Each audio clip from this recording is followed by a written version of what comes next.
Today we discuss about the topic related to the calculation of total income.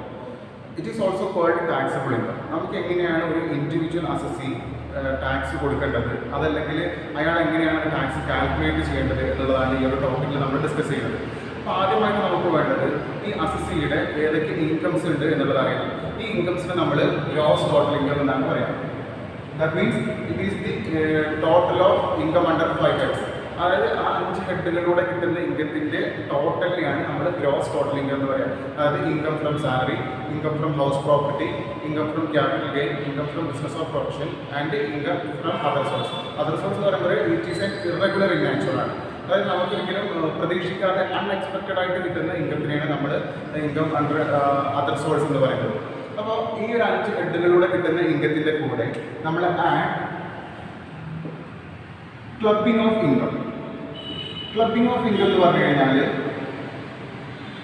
നമ്മൾ അസസിയുടെ ഇൻകത്തിൻ്റെ കൂടെ other പേഴ്സൺസിൻ്റെ ഇൻകം അസസിയുടെ ഇൻകമായിട്ട് ആഡ് ചെയ്യുകയാണെങ്കിൽ, ഇപ്പോൾ അസസിയുടെ സ്പൗസ് ഓർ അസസിയുടെ ഡോട്ടർ ഇൻ ലോ അല്ലെങ്കിൽ അസസിയുടെ മക്കൾ, ഇവരുടെ ഇൻകം അസസിയുടെ ഇൻകത്തിൻ്റെ കൂടെ ഒന്നിച്ച് കൂട്ടിയിട്ട് നമ്മൾ ടാക്സ് അടക്കുകയാണെങ്കിൽ അതിന് നമ്മൾ ക്ലബിംഗ് ഓഫ് ഇൻകം എന്ന് പറയും.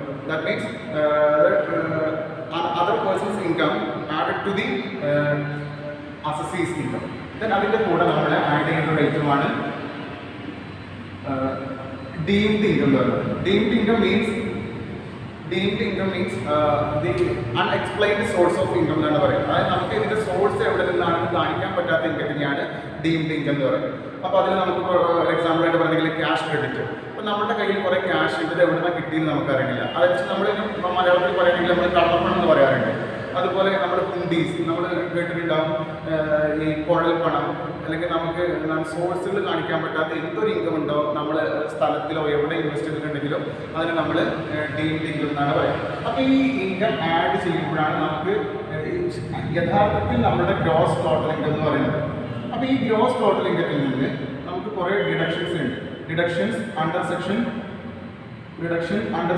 80C to 80U വരെ നമുക്ക് കുറേ ഡിഡക്ഷൻസ് ഉണ്ട്. ഈ ഡിഡക്ഷൻ എല്ലാം കഴിഞ്ഞാലാണ് നമുക്ക് ടോട്ടൽ ഇൻകം കിട്ടുന്നത്. അപ്പോൾ ഈ ഒരു ടോട്ടൽ ഇൻകത്തിനെ നമുക്ക് ടാക്സബിൾ ഇൻകം എന്ന് വിളിക്കാം. ഇതിൻ്റെ മുകളിലാണ് നമ്മൾ ടാക്സ് അടയ്ക്കേണ്ടി വരിക. അപ്പോൾ ഈ 80C to 80U വരെ ഡിഡക്ഷൻസ് ആണ് നമുക്ക് മെയിൻ ആയിട്ട് ഈ ഒരു സബ്ജക്റ്റിൽ നമ്മൾ ഡിസ്കസ് ചെയ്യുന്നത്. അല്ലെങ്കിൽ ഇൻകം ടാക്സ് ആൻഡ് GST എന്നുള്ള സബ്ജക്റ്റിൽ ഒരു മൊഡ്യൂളായിട്ട് തന്നെ നമുക്ക് പഠിക്കാനുള്ളതാണ് 80C to 80U വരെയുള്ള ഡിഡക്ഷൻസ് എന്ന് പറയുന്നത്. അപ്പോൾ ഇതിനെ നമുക്ക് മെയിനായിട്ട് 3ആയിട്ട് ക്ലാസിഫൈ ചെയ്യാൻ പറ്റും. അതായത് 80C മുതൽ 80G, ആ ഒരു 80Gയുടെ ക്ലാസിഫിക്കേഷൻ വരുന്ന എല്ലാ ഡിഡക്ഷൻസും വരുന്നത് നമുക്ക് റിലേറ്റഡ് ടു ദി ഇൻവെസ്റ്റ്മെൻറ്റ്. ഇത് ഇൻവെസ്റ്റ്മെൻറ്റുമായി ബന്ധപ്പെട്ടിട്ടുള്ള ഡിഡക്ഷൻസ് ആണ്. പിന്നെ അടുത്തത് വരുന്നത് 80IA മുതൽ 80TTB വരെ വരുന്ന ഡിഡക്ഷൻസ് എന്ന് പറഞ്ഞാൽ റിലേറ്റഡ് ടു ഇൻകം. പിന്നെ അവസാനത്തെ ഡിഡക്ഷൻ വരുന്നത് 80U എന്നുള്ള ഡിഡക്ഷൻ വരുന്നത് നമുക്ക് റിലേറ്റഡ് ടു ഡിസേബിൾഡ് അസസിയാണ്. ഡിസേബിൾഡ് അസസി, നമ്മുടെ അസസിക്ക് ഒരു വികലാംഗനായിട്ടുള്ള അസസിയാണ് ടാക്സ് അടയ്ക്കുന്നതെങ്കിൽ അതിന് നമ്മൾ 80U എന്നുള്ള ഡിഡക്ഷൻസിലാണ് ഉൾപ്പെടുത്തിയിട്ടുള്ളത്. അപ്പോൾ നമുക്ക് ഈ ഒരു 80C മുതൽ 80U വരെ ഡിഡക്ഷൻസ് ഏതൊക്കെയാണെന്ന് നോക്കാം. അതിൽ 80C എന്നുള്ള ഒരു ഡിഡക്ഷൻ വരുന്നത് റിലേറ്റഡ് ടു ദി LIC, നമ്മുടെ ലൈഫ് ഇൻഷുറൻസ് ഓർ നമ്മുടെ പെൻഷൻ ഫണ്ട്, പ്രൊവിഡൻറ്റ് ഫണ്ട്, ഇതുമായിട്ട് റിലേറ്റഡ് ആയിട്ടുള്ളതാണ് 80C എന്നുള്ള ഡിഡക്ഷൻ വരുന്നത്. അതായത് നമുക്ക് ഒരു അസസി അയാൾ ലൈഫ് ഇൻഷുറൻസിലോ അതല്ലെങ്കിൽ PFലോ അല്ലെങ്കിൽ 8 എന്ന് പറയുന്ന ഒരു ഫണ്ടിലോ സ്കീമിലോ അങ്ങനെ ഏതെങ്കിലും ഒരു ഇതുമായിട്ട് റിലേറ്റഡ് ആയിട്ടുള്ള ഏതെങ്കിലും ഒരു ഇൻവെസ്റ്റ്മെൻറ്റിൽ ക്യാഷ് ഇൻവെസ്റ്റ് ചെയ്ത് കഴിഞ്ഞാൽ അയാൾ ഒന്നുകിൽ ഇൻഡിവിജ്വൽ ഓർ HUF ആണ്. ഇൻഡിവിജ്വൽ ഓർ HUF ആയിരിക്കണം. അതായത് നമ്മൾ പറഞ്ഞു വരുന്നത് നമുക്ക് ടാക്സ് അടക്കാനുള്ള അസസീസ് എന്ന് പറയുമ്പോൾ ഒരുപാട് ടൈപ്പ് ഉണ്ട്. ഇപ്പോൾ നമുക്കറിയാം ആർട്ടിഫിഷ്യൽ ജുറിഡിക്കൽ പേഴ്സൺ, അല്ലെങ്കിൽ companies, HUF, AOP or BOI, അതുപോലെ ഇൻഡിവിജ്വൽ പേഴ്സൺ, അങ്ങനെ ഒരുപാട് ആളുകൾ നമുക്ക് ടാക്സ് അടക്കാനുള്ളതുണ്ട്.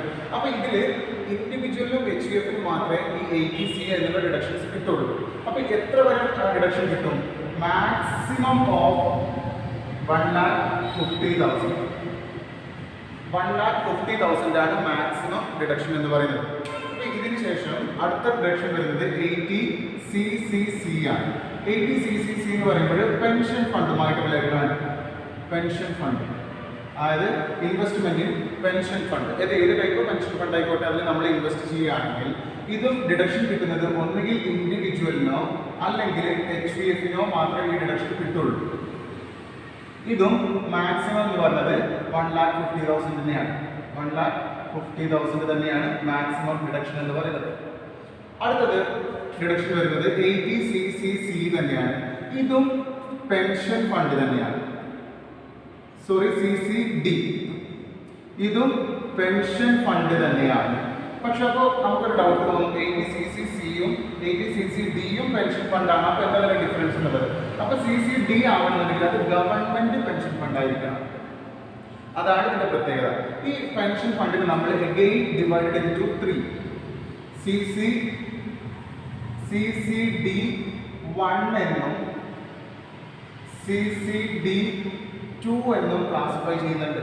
അപ്പോൾ എന്തിനാണ് ക്ലാസിഫിക്കേഷൻ എന്ന് പറഞ്ഞു കഴിഞ്ഞാൽ, ഈ പെൻഷൻ ഫണ്ടിൽ എംപ്ലോയിയുടെ കോൺട്രിബ്യൂഷൻ ആണെങ്കിൽ എംപ്ലോയീസ് കോൺട്രിബ്യൂഷൻ, അപ്പോൾ സ്വാഭാവികമായിട്ടും ആരുടെ കോൺട്രിബ്യൂഷൻ ഉണ്ടാവും? എംപ്ലോയറുടെ കോൺട്രിബ്യൂഷൻ. അതിനാണ് CCD1 എന്ന് പറയുന്നത് എംപ്ലോയീസ് കോൺട്രിബ്യൂഷൻ ആണെങ്കിൽ CCD2 എന്ന് പറയുന്നത് എംപ്ലോയേഴ്സ് കോൺട്രിബ്യൂഷൻ ആണ്. Employers contribution. അപ്പോൾ ഈ മൂന്നാമത്തതൊന്നും എന്താണെന്ന് നമുക്ക് ഡൗട്ട് വരാം. അതൊന്നുമല്ല, അതും CCD1ന്റെ സബ് ക്ലാസിഫിക്കേഷൻ ആണ്. CCD1ന്റെ സബ് ക്ലാസിഫിക്കേഷൻ. അപ്പോൾ CCD1 പ്രകാരം 1,50,000 ഡിഡക്ഷൻ കിട്ടും. അപ്പോൾ അങ്ങനെ ഒരു ഡിഡക്ഷൻ കിട്ടുന്ന ഒരാൾക്ക് CCD1B എന്ന് പറഞ്ഞിട്ട് എക്സ്ട്രാ ഓർ അഡീഷണൽ ആയിട്ട് 50,000 കൂടി ഡിഡക്ഷൻ കിട്ടും.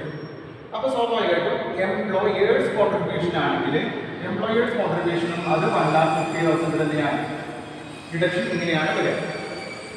അപ്പോൾ നമ്മൾ പറഞ്ഞു 80C എന്നുള്ള ക്ലാസിഫിക്കേഷനിൽ ലൈഫ് ഇൻഷുറൻസോ അല്ലെങ്കിൽ നമ്മൾ PFുമായി ബന്ധപ്പെട്ടാണ് അത് ഇൻഡിവിജ്വലിനോ HUFനോ ആണ് ഡിഡക്ഷൻ കിട്ടുന്നത് മാക്സിമം 1,50,000 ആണെന്ന് പറഞ്ഞു. അടുത്തത് 80CCC ആണ്. അത് പെൻഷൻ ഫണ്ടാണ്. ഇൻഡിവിജ്വൽ ഓർ HUFന് മാത്രമാണ് അതിന്റെ ഡിഡക്ഷൻ കിട്ടുക. അത് കിട്ടുന്നത് മാക്സിമം 1,50,000 തന്നെയാണ്. അതുപോലെ തന്നെ 80CCD1 ആണ്. അതും പെൻഷൻ ഫണ്ട് തന്നെയാണ്. ഇൻഡിവിജ്വലിനോ HUFനോ മാത്രമേ അതിന്റെ ഡിഡക്ഷൻ കിട്ടുള്ളൂ. പക്ഷെ അത് ആ പെൻഷൻ ഫണ്ട് CCCയിൽ നിന്ന് ഡിഫറെൻ്റ് ആണ്. CCD ആ ഡിഫറെൻ്റ് ആവാൻ കാരണം അത് ഗവൺമെന്റ് ഫണ്ടാണ്. ഈ ഗവൺമെന്റ് ഫണ്ടിനെ അഗെയിൻ ഡിവൈഡഡ് ഇൻടു 3 ആയിട്ട് നമ്മൾ ഡിവൈഡ് ചെയ്യുന്നുണ്ട്. അതിൽ CCD1 പറഞ്ഞാൽ എംപ്ലോയീസ് കോൺട്രിബ്യൂഷൻ ആണ്. അത് 1,50,000 ആണ്. അപ്പോൾ CCD1 ഉണ്ടെങ്കിൽ സ്വാഭാവികമായിട്ടും അതിന് എന്തുണ്ട്? ഒരു അഡീഷണൽ ആയിട്ട് CCD1B എന്ന് പറഞ്ഞിട്ട് അഡീഷണൽ ഡിഡക്ഷൻ ഒരു 50,000 കൂടി കിട്ടും. അതിന് പുറമെ CCD2 എന്ന് പറയുന്നത് എംപ്ലോയേഴ്സ് കോൺട്രിബ്യൂഷൻ ആണ്. അത് 1,50,000 ആണ്. അപ്പോൾ അടുത്തൊരു ഡിഡക്ഷൻ ആണ് 80CCE എന്ന് പറയുന്നത്. ഈ ഡിഡക്ഷൻ എന്ന് പറഞ്ഞു കഴിഞ്ഞിട്ടുണ്ടെങ്കിൽ സിമ്പിൾ ആയിട്ടാണ് ഈ ക്ലാസ്സിൽ നമ്മൾ എടുക്കുന്നത്. അപ്പോൾ ഈ ഒരു ഡിഡക്ഷൻ എന്ന് പറഞ്ഞാൽ 80CEയും 80CCCയും 80CCD1 കൂടി ടോട്ടൽ ചെയ്യുമ്പോൾ നമുക്കിപ്പോൾ എത്ര കിട്ടും? C പ്രകാരം 1,50,000 പ്ലസ് നമുക്ക് CCC പ്രകാരം നമുക്ക് 1,50,000 ഡിഡക്ഷൻ കിട്ടും. അതുപോലെ CCD1 പ്രകാരവും നമുക്ക് 1,50,000 കിട്ടും.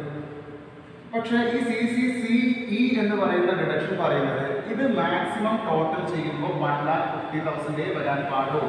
എന്ന് വെച്ചാൽ ഇങ്ങനെ ടോട്ടൽ ചെയ്യുമ്പോൾ നമുക്ക് കിട്ടുന്ന 4,50,000 ഒരിക്കലും ഡിഡക്ഷൻ കിട്ടൂല. ഇത്രയും ഡിഡക്ഷൻ ഒരിക്കലും കിട്ടൂല. CCE എന്നുള്ളത് ഒരു ലിമിറ്റ് വെച്ചിട്ടുണ്ട്. ഇത് മൂന്നും കൂടി ടോട്ടൽ ചെയ്യുമ്പോൾ 1,50,000 ആണ്. എന്ന് വെച്ചാൽ ഈ ഒരു എമൗണ്ടും ഒരിക്കലും ഇതും CCD1ഉം CCD2ഉം നമുക്ക് CCD1Bയും CCD2ഉം ഒരിക്കലും ഇതിൽ ഇൻക്ലൂഡ് അല്ല. അപ്പോൾ 80C എന്നുള്ള ക്ലാസിഫിക്കേഷനിൽ ഇത്രയുമാണ് ഡിഡക്ഷൻസ് വരുന്നത്.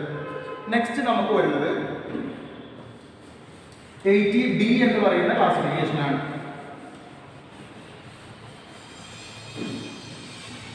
നെക്സ്റ്റ് ഡിഡക്ഷൻ വരുന്നത് 80D ആണ്. 80D എന്ന് പറയുന്നത് നമ്മൾ ഓൾറെഡി ഡിസ്കസ് ചെയ്തു. 80C എന്തുമായിട്ട് റിലേറ്റഡ് ആണ്? നമ്മുടെ related to the life insurance ആണ്. അപ്പോൾ ആ ഒരു ഇൻഷുറൻസിന്റെ സ്കീമുമായി ബന്ധപ്പെട്ട് തന്നെയാണ് CCCയും CCDയും ഒക്കെ നമ്മൾ പറഞ്ഞത്. പിന്നെ ഈ CCE എന്ന് പറഞ്ഞിട്ടുള്ള ഒരു ക്ലാസിഫിക്കേഷൻ വരാൻ കാരണം അത് മാക്സിമം ലിമിറ്റിൽ വെച്ചിട്ടുള്ളതാണ്. അപ്പോൾ 80D എന്നുള്ളത് എന്തായിരിക്കും? സ്വാഭാവികമായിട്ടും അത് C ലൈഫ് ഇൻഷുറൻസ് ആണെങ്കിൽ D മെഡിക്കൽ ഇൻഷുറൻസ് ആണ്. D മെഡിക്കൽ ഇൻഷുറൻസുമായിട്ട് റിലേറ്റഡ് ആണ്. ആ മെഡിക്കൽ ഇൻഷുറൻസിന് ഇതും ഒരു ഇതുണ്ട്, ഒരു എന്താ പറയാ, ഇതിന് കുറച്ച് ഒരു കണ്ടീഷൻ ഉണ്ട്. ആ കണ്ടീഷൻ ഇതാണ്, ഇത് പെയ്ഡ് ബൈ ചെക്ക് ആയിരിക്കും. Paid by cheque. ഇത് ക്യാഷ് ആയിട്ട് കൊടുത്തു കഴിഞ്ഞാൽ, ഇപ്പൊ മെഡിക്കൽ ഇൻഷുറൻസ് നമ്മൾ ക്യാഷ് ആയിട്ട് കൊടുത്തു കഴിഞ്ഞാൽ നമുക്ക് ഡിഡക്ഷൻ കിട്ടൂല. അപ്പോൾ ഈ medical insurance paid by check